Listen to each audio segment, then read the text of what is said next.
इनके एक्सीडेंट होने से बच गया। Hallelujah hallelujah. ये कहीं जा रहे थे, एक्सीडेंट से बच गया, उसी की गवाही दे रही है। जोर से ताली बजाए इस मसीह।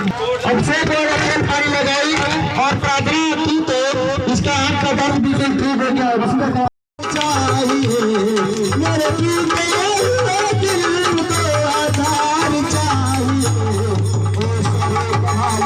आजा तेरा प्यार चाहिए।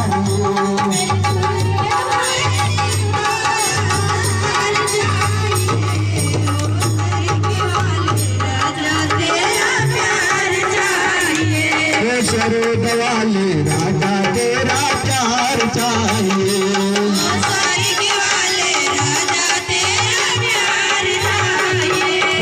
प्यार चाहिए।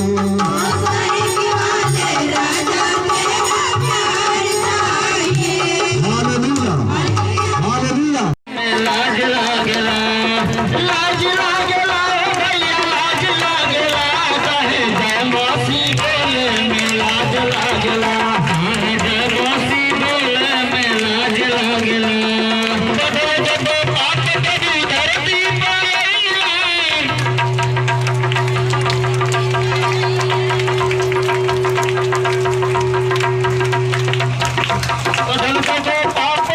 धरती पर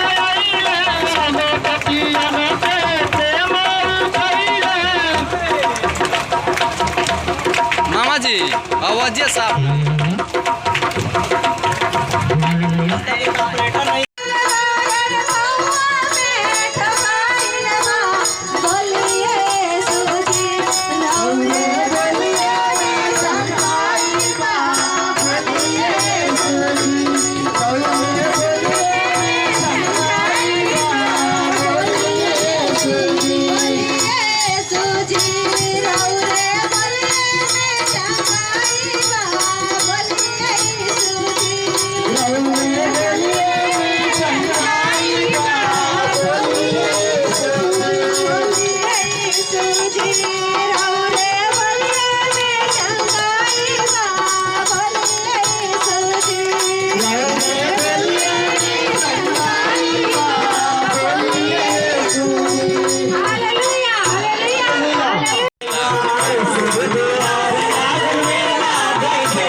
हालेलुया।